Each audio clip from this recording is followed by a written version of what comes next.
Bike రేసింగ్లు, ప్రమాదకర విన్యాసాలు, ఇంకా రోడ్లపై స్టంట్లు చేస్తూ ఎవరినైనా ఇబ్బంది పెట్టినా ఇమీడియట్గా వాళ్ళకి ఎలాంటి శిక్షలు ఉంటాయో చెప్పడానికి మనతో పాటు traffic ADCP Praveen Kumar sir ఉన్నారు. సో ఈరోజు స్పెషల్ డ్రైవ్లో మనం చూడొచ్చు 16 రేసెస్ని అలాగే 16 రేస్ బైక్స్ని కూడా వీళ్ళు సీజ్ చేయడం జరిగింది. అంతేకాదు గతంతో పోల్చుకుంటే ఇప్పుడు శిక్షలు కూడా పెరిగాయి, ఫైన్లు కూడా పెరిగాయి. వాటి సంగతి ఏంటో ఒకసారి చూద్దాం. అలానే ట్రాఫిక్కి సంబంధించి మీ భద్రత మా బాధ్యత అంటున్నారు. అందుకు సంబంధించి మేము ఎంత వర్కౌట్ చేస్తున్నామో పబ్లిక్ నుంచి కూడా అంతే సపోర్ట్ ఎక్స్పెక్ట్ చేస్తున్నారు విశాఖ పోలీసులు. ట్రాఫిక్ ఏడీసీపీ గారితో మాట్లాడదాం. సార్, ఈరోజు 16 బైకులు, మొన్న 38 బైకులు. ఇప్పుడు అదే ఈ మధ్యన మరి ఈ రేస్ డ్రైవింగు అలాగే ప్రమాదకరమైన స్టంట్స్ చేశారని చెప్పేసి సమాచారం మేరకు గతంలో కూడా ఒక 38 బైక్స్ సీజ్ చేయడం జరిగింది. అలాగే ఈరోజు కూడా ఒక 16 బైక్స్ సీజ్ చేయడం జరిగింది. దీనిలో ఎవరైతే మెయిన్ పర్సన్స్ ఎవరైతే ఉన్నారో ఈ టోటల్గా ఒక 6 పర్సన్స్ ప్లస్ ఏంటంటే రిమైనింగ్ ఏదైతే రిమైనింగ్ కూడాను దీనిలో పార్టిసిపేట్ చేశారు కాబట్టి అందరూ కూడాను దీనిలో వాళ్ళ తరగతి బైక్స్ సీజ్ చేసి వాళ్ళని అదుపులో తీసుకొని కోర్టులో పెట్టడం జరుగుతుంది. ఇది మాత్రం ఏంటంటే ఒక మెసేజ్, ఖచ్చితంగా నెక్స్ట్ టైం ఇటువంటి రిపీట్ అయ్యి చేసినట్లయితే ప్రాపర్గా అప్రోప్రియేట్ సెక్షన్ ఆఫ్ లా కింద కేసులు నమోదు చేసి ఇలా కోర్టులో పెట్టడం జరుగుతుంది. సార్, ఇప్పుడు మీరు వాళ్ళని పట్టుకున్న తర్వాత వాళ్ళలో కొంత పరివర్తన అనేది కనపడుతోందా? ఏదో మా బైక్స్ పట్టుకున్నారు, ఫైన్లు వేసేసారు, మళ్ళీ మేము జైలు నుంచి వచ్చేస్తాం, ఇట్లా రొటీన్గా అంటే రిపీటెడ్గా బైక్ రేసెస్ మళ్ళీ మీకు దొరుకుతున్నారు? అది కొంత టైం కొద్దిగా వెయిట్ చేయాలమ్మా. ఎందుకంటే ఇప్పుడు ఈ డ్రైవ్ అనేది కంటిన్యూ చేస్తున్నాము. ఏదైతే ఆ రోజు నుండి 38 బైక్స్ పట్టుకున్నామో రిమైనింగ్ కూడా కొంతమంది దీనిలో పార్టిసిపేట్ చేశారని చెప్పి సమాచారం మేరకు ఇది కంటిన్యూ చేస్తున్నాము. బట్ ఏంటంటే ఇంకా మరి కొద్ది వెయిట్ చేయాలి కదా, వెయిట్ చేసి ఫర్దర్గా మళ్ళీ ఇంకా ఇటువంటివి పునరావృతం కాకుండా మేమైతే ప్లాన్ చేస్తున్నాము. ఒకవేళ అటువంటిది ఏదైతే మాత్రం కఠిన చర్యలు అయితే తీసుకుంటాం ఖచ్చితంగా. ప్రజల భద్రత కోసం కాస్త కఠినంగా మేము ముందుకు వెళ్తున్నామని మీరు చెప్తున్నారు. బట్ మిమ్మల్ని చూసి అక్కడ ట్రాఫిక్ పోలీసులు ఉన్నారు అంటే ఒకవేళ అప్పటి వరకు హెల్మెట్ లేకపోతే వాళ్ళు డైవర్షన్ తీసుకొని వెళ్ళిపోతున్నారు. ఇది ఏదో పోలీస్ యూనిఫామ్కి భయపడుతున్నట్టే ఉంది, కానీ సెల్ఫ్గా ప్రతి ఒక్కరిలో ఒక అవేర్నెస్ అది ఖచ్చితంగా అది కాదమ్మా. యాక్చువల్గా ఏంటంటే మేము ఏదైతే పాత ఫైన్స్ కానీ రివైజ్డ్ ఫైన్స్ కానీ అవేర్నెస్ అయితే ప్రాపర్గానే మరి అవేర్నెస్ కలిగించడం జరుగుతుంది.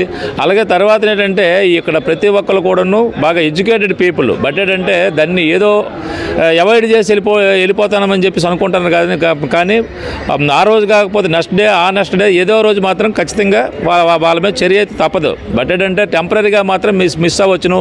అలాగే తర్వాత ఒకవేళ సపోజ్ ఇప్పుడు మేము చేజ్ చేసి ఒకవేళ వాళ్ళకి ఏదైనా యాక్సిడెంట్ గట్రా అయ్యి చేసినట్లయితే ఇలా పోలీసులు చేజ్ చేసినందువల్లే ఇప్పుడు ఈ ప్రమాదం జరిగింది, దానికి బాధ్యులు పోలీసులు అని చెప్పేసి అటువంటి నిందలు అటువంటి ఇది లేకుండా కొంతవరకు అవాయిడ్ చేయడానికి ప్రాపర్గా మాత్రం ఎనీహో ఏదేమైనప్పుడు కూడా ఇటువంటి డ్రైవ్స్ గట్రా చేసేటప్పుడు మాత్రం ప్రాపర్ ప్రికాషన్స్ తీసుకొని తర్వాతను ఎవరికి ఎటువంటి ఇది లేకుండా ఇటు పోలీస్ పరంగా కానీ అటు ఎవరైతే వెహికల్ యూజర్స్ ఉన్నారో వాళ్ళకు కూడా ఎటువంటి ఇబ్బంది లేకుండా అది ప్రాపర్గా వాళ్ళ అదుపులో తీసుకొని ఈ చర్యలు తీసుకోవడం జరుగుతుంది. సార్, ఈ రేసింగ్కి సంబంధించి వెరీ ఎక్స్పాన్సివ్ బైక్స్ ఇక్కడ కనపడుతున్నాయి. ఎంత కాస్ట్ వరకు వీళ్ళు? బట్ ఏంటంటే అది యాక్చువల్గా ఏంటంటే ఒక 2 lakhs 3 lakhs వరకు ఉన్నాయి, ఇంకా 10 lakhs బైక్లు ఉన్నాయి. కానీ మనకు ఆ కాస్ట్ అయితే మాత్రం ఇంతవరకు దొరకలేదు. అప్ టు 3 lakhs వరకు అయితే మాత్రం దీనిలో సీజ్ చేయడం జరిగింది. మిగతా రిమైనింగ్ కూడాను వాళ్ళతో పాటు జాయ్ రైడ్లో కూడా పార్టిసిపేట్ చేసినటువంటి రిమైనింగ్ వెహికల్ కూడా సీజ్ చేయడం జరిగింది. ట్రాఫిక్ చలానాలకు సంబంధించి వచ్చిన మార్పులో ఇప్పుడు ట్రిపుల్ రైడింగ్కి ఎట్లా చలానా వేస్తున్నారు, అలాగనే ర్యాష్ డ్రైవింగ్కి కావచ్చు, డ్రంక్ అండ్ డ్రైవ్, వీటికి సిస్టమ్ ఏంటి సార్ మార్పు? ఇప్పుడు యాక్చువల్గా ఏంటంటే ఓల్డ్ చలానాస్ అంటే ఓల్డ్ ఫైన్స్ ఓల్డ్ ఏదైతే శిక్షలు ఏదైతే ఉన్నాయో దానికి బాగా రివైజ్డ్ అయితే మాత్రం బాగా పెరిగింది. తర్వాత మనకి ఇది వరకు గతంలో ఈ 336 గట్టు ఉండేది. ఇప్పుడు బిఎన్ఎస్ యాక్ట్ 125లో ఇది 3 నెలలు 2,500 రూపాయలు జరిమానా. అంటే ఈ గతంలో అయితే మాత్రం 3 నెలలు ఉండేది. అలాగే 250 రూపీస్ ఉండేది. ఇప్పుడు దాన్ని 2,500 ప్లస్ 3 నెలలకు పెంచడం జరిగింది. అలాగే ప్రభుత్వ అనుమతి లేకుండా రేసింగ్ గట్టు చేసినట్లయితే గతంలో 1 నెల జైలు శిక్ష ఉండేది. అలాగే 500 రూపాయల వరకు మాత్రమే జరిమానా వేసేవారు. ఇప్పుడు 3 నెలలు జైలు శిక్ష, 5,000 రూపాయలు జరిమానా. సెకండ్ టైం చేసినట్లే 1 ఇయర్ జైలు శిక్ష, 10,000 రూపీస్ కూడా ఫైన్ వేయడం జరుగుతుంది, జరిమానా కూడా వేయడం జరుగుతుంది. అలాగే హెల్మెట్ ధరించకపోతే గతంలో 100 రూపాయలు ఉండేది, ఇప్పుడు దాన్ని 1000 రూపాయలు చేశారు. అలాగే 3 నెలలు లైసెన్స్ కూడా రద్దు అవుతుంది. అలాగే తర్వాత నెంబర్ ప్లేట్ అంటే డిఫెక్ట్ నెంబర్ ప్లేట్ కానీ ఎటువంటిది ఏదో ఉండితే ఇదివరకు గతంలో పాతది అయితే మాత్రం 100 రూపాయలే ఉండేది, ఇప్పుడు 300 రూపీస్ పెంచడం జరిగింది. డ్రైవింగ్ లైసెన్స్ లేకపోతే మాత్రం గతంలో 3 నెలలు జైలు శిక్ష విధించేవారు. అలాగే 500 వరకు జరిమానా వేశారు. కానీ ఇప్పుడు 3 నెలలు జైలు శిక్ష, 5,000 రూపాయలు జరిమానా. అలాగే తర్వాత డ్రైవింగ్ లైసెన్స్ లేని వ్యక్తికి బండి ఇచ్చిన ఓనరు ఈజ్ ద లైబుల్, 3 నెలల జైలు శిక్ష, 1,000 రూపాయలు జరిమానా గతంలో ఉండేది. ఇప్పుడు మాత్రము 3 నెలల జైలు శిక్ష, 5,000 రూపాయలు జరిమానా. తర్వాత మోడిఫైడ్ సైలెన్సర్ ఒకవేళ బల్బ్ గడ్ ఫిక్స్ చేసి డ్రైవ్ చేసినట్లయితే గతంలో 1,000 రూపీస్, సెకండ్ టైం అయితే 2,000 రూపీస్ ఉండేది. ఇప్పుడు 3 నెలల జైలు శిక్ష, 10,000 రూపాయలు జరిమానా. సెకండ్ టైం అయితే 6 నెలల జైలు శిక్ష, 10,000 రూపాయలు జరిమానా. అలాగే వాహనానికి బీమా లేకుండా డ్రైవ్ చేసినట్లయితే గతంలో 3 నెలలు జైలు శిక్ష ఉండేది. అలాగే 1,000 రూపీస్ జరిమానా ఉండేది. ఇప్పుడు 3 నెలల జైలు శిక్ష, 2,000 రూపాయలు జరిమానా ఫస్ట్ టైం. సెకండ్ టైం అయితే మాత్రము 3 నెలల జైలు శిక్ష, 4,000 రూపాయల వరకు జరిమానా ఉంది. థ్యాంక్ యూ అమ్మా. ఏసీపీ గారు, అసలు ఎక్కువ శాతం రోడ్డు ప్రమాదాలు జరగడానికి కారణాలు ఏం చెప్తారు? అంటే ఎక్కువ శాతం అంటే అమ్మా, ఇప్పుడు సిపి గారు వచ్చిన తర్వాత సార్ చేపట్టినటువంటి చర్యల వల్ల యాక్సిడెంట్స్ తగ్గాయమ్మా. గతం కంటే ఇప్పుడు యాక్సిడెంట్లు తగ్గాయి. ఈ విధమైనటువంటి రేస్ బైక్స్, అలాగే డ్రంక్ అండ్ డ్రైవ్, ఏవైతే యాక్సిడెంట్ మెయిన్ రీజన్స్ ఉన్నాయో దాని మీద మేము స్ట్రిక్ట్గా ఎన్ఫోర్స్మెంట్ చేస్తున్నాం. దానివల్ల మా సిపి గారి ఆదేశాల ప్రకారం ఎన్ఫోర్స్మెంట్ ఎక్కువైంది. దానివల్ల యాక్సిడెంట్స్ అయితే తగ్గాయమ్మా.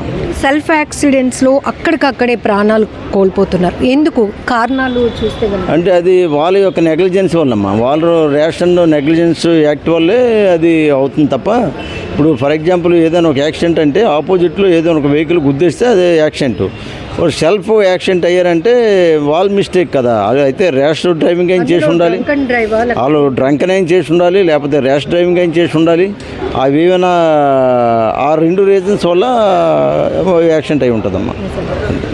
మన వైజాగ్లో చూస్తే కనుక యాక్సిడెంట్ స్పాట్స్ ఏమైనా పెరిగాయి అంటారా? ఎక్కువ శాతం సాగర్ నగర్ దగ్గర, బీచ్ రోడ్ ఇలాంటి ప్రాంతాల్లో జరుగుతూ ఉంటాయి అంటే దాని మీద సిపి గారు కూడా ఈ యాక్సిడెంట్ ఒక 3 years డేటా వెరిఫై చేయమని చెప్పారు.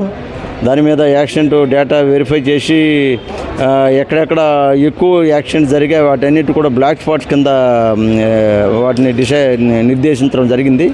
ఆ బ్లాక్ స్పాట్స్ ఏరియాలో కొన్ని చర్యలు కూడా చేపట్టడం జరిగిందమ్మా.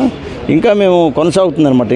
ఇంకేమైనా బ్లాక్ స్పాట్స్ ఉన్నాయి, ఇంకా వెరిఫై చేస్తున్నాం. ఇంకా ఫర్దర్ ఇంకేమైనా బ్లాక్ స్పాట్స్ ఉంటే వాటి మీద కూడా అక్కడ తీసుకోవాల్సినటువంటి స్టెప్స్, మా సైడ్ నుంచి తీసుకోవాల్సినటువంటి స్టెప్స్, అలాగే ఇంజనీరింగ్ డిఫెక్ట్ ఇలాంటిది ఏదైనా ఉంటే ఆ కన్సర్న్ డిపార్ట్మెంట్ వాళ్ళు కూడా లెటర్స్ పెట్టి వాళ్ళ ద్వారా కూడా అక్కడ ఇంజనీరింగ్ రెక్టిఫై చేయడము, ఇలాంటివన్నీ కూడా చర్యలు జరుగుతున్నాయి.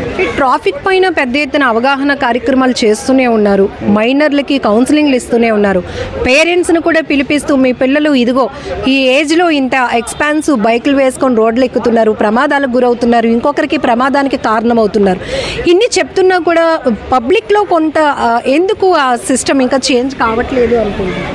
అంటే దీని మీద పబ్లిక్ ఆలోచించాలమ్మా, వాళ్ళు ఆలోచించాలి. ఫర్ ఎగ్జాంపుల్ పోలీసుని చూస్తే హెల్మెట్ పెట్టుకుంటున్నారు, పోలీసు లేని దగ్గర హెల్మెట్ తీయేస్తున్నారు. అంటే అది ఎవరు మిస్టేక్? అది మా మిస్టేక్ కాదు కదా, అది పబ్లిక్ మిస్టేక్. అంటే ఇది పోలీసు హెల్మెట్ పట్టుకుంటారు, ఫైన్ వేస్తారని అనుకుంటున్నారు తప్ప అది మన భద్రతకే ముప్పు జరుగుతుంది, అది మన కోసమే పోలీసు ఎన్ఫోర్స్మెంట్ చేస్తున్నారు. కాబట్టి మనం పెట్టుకోవాలని పబ్లిక్లో అది ఆలోచన రావాలమ్మా. పబ్లిక్లో ఆలోచన వచ్చి పబ్లిక్ రియలైజ్ అవ్వాలా. వాళ్ళు రియలైజ్ అయితే తప్ప ఎక్కువ శాతము రెడ్యూస్ అనేది, ఇంకా వాళ్ళు కూడా రియలైజ్ అయ్యారు అనుకోండి, మా ఎన్ఫోర్స్మెంట్తో భాగంగా వాళ్ళు కూడా ఎక్కువ రియలైజ్ అయితే ఇంకా మన యాక్సిడెంట్లు తగ్గే అవకాశం ఉందమ్మా. మైనర్ల డ్రైవింగ్ విషయంలో తల్లిదండ్రులకు మీరు ఏం చెప్తారు? అసలు వాళ్ళు జాబ్ కూడా చేయరు, ఇంకా చదువుకుంటున్నారు, స్టడీస్ చేస్తున్నారు, అప్పుడే వాళ్ళ చేతిలో లక్షల రూపాయల బైకులు ఉంటుంది. అదే మైనర్స్కి వాళ్ళు ఇవ్వకూడదమ్మా. మైనర్ చేతికి వెహికల్స్ ఇచ్చినట్టయితే ఎవరైతే ఓనర్ ఆఫ్ ద వెహికల్ ఎవరు ఉంటారో వాళ్ళు దానికి రెస్పాన్సిబుల్ బాధ్యులు అయిపోతారు. వాళ్ళ మీద కూడా చట్టపరమైన చర్యలు ఉంటాయి. కాబట్టి ఇవ్వద్దు, వాళ్ళకి మైనర్కి ఇవ్వద్దనే చెప్తామమ్మా. ఒకవేళ మైనర్స్ మాకు ఎవరైనా దొరికితే కూడా మేము చట్టపరమైనటువంటి చర్యలు తీసుకుంటాము. ఈ మైనర్స్ ఎవరైనా దొరికినప్పుడు వాళ్ళ పేరెంట్స్ కూడా పిలిచి కౌన్సిలింగ్ చేస్తున్నాం. మీరు వాళ్ళకి ఇవ్వకూడదని చెప్పేసి కౌన్సిలింగ్ చేస్తాం.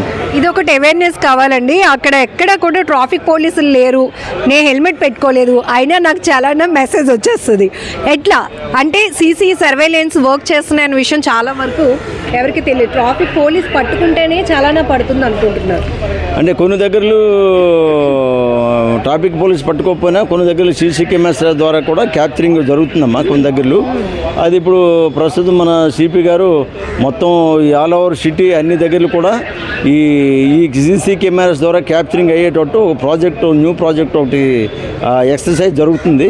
ఆ ప్రాజెక్ట్ ఫైనలైజ్ అయిపోతే ఎంటైర్ సిటీలో ఇక మన పోలీసులు లేని దగ్గర కూడా వీళ్ళు ఎక్కడ ఎటువంటి వైలేషన్ చేసినా, విజిబుల్ వైలేషన్ ఎక్కడ చేసినా క్యాప్చర్ చేయడం జరుగుతుంది త్రూ కెమెరాస్. అవును. Thank you sir. సో ట్రాఫిక్కి సంబంధించి చలానాలు ఎలా పెరిగాయో, శిక్షలు ఎలా పెరిగాయో, సో మనం అలర్ట్గా ఉండాల్సింది. పోలీసులు మమ్మల్ని చూసి, మా యూనిఫామ్ చూసి మీరు భయపడుతూ హెల్మెట్ పెట్టుకోవడం కాదు, ట్రిపుల్ రైడింగ్ అప్పటి వరకు చేసిన వాళ్ళు ఒకరు బండి దిగి వెళ్ళిపోవడం కాదు. ఇది మీ భద్రతకి చెప్తున్నాం కాబట్టి పబ్లిక్ యొక్క కోఆపరేషన్ కూడా మాకు ఉండాలి. అప్పుడే సేఫ్టీగా అంతా ఉంటుంది, ప్రతి ఒక్క జర్నీ కూడా సేఫ్టీగా కొనసాగుతుంది అని విశాఖ ట్రాఫిక్ విభాగం పోలీసులు చెప్తున్నారు. ఇక్కడ చూస్తున్నారు కదా, ఇవన్నీ రైస్ బైక్స్ అన్నమాట. సో మొన్న 38 బైక్లను సీజ్ చేస్తే ఈరోజు 16 బైక్లను సీజ్ చేశారు. సో అలాగే వాటికి సంబంధించిన శిక్షల గురించి కూడా వెరీ డీటెయిల్గా విశాఖ ట్రాఫిక్ విభాగానికి సంబంధించిన పోలీస్ అధికారులు కూడా చెప్పడం జరిగింది. కెమెరా పర్సన్ శేఖర్తో లక్ష్మి, ఐ డ్రీమ్ వైజాగ్.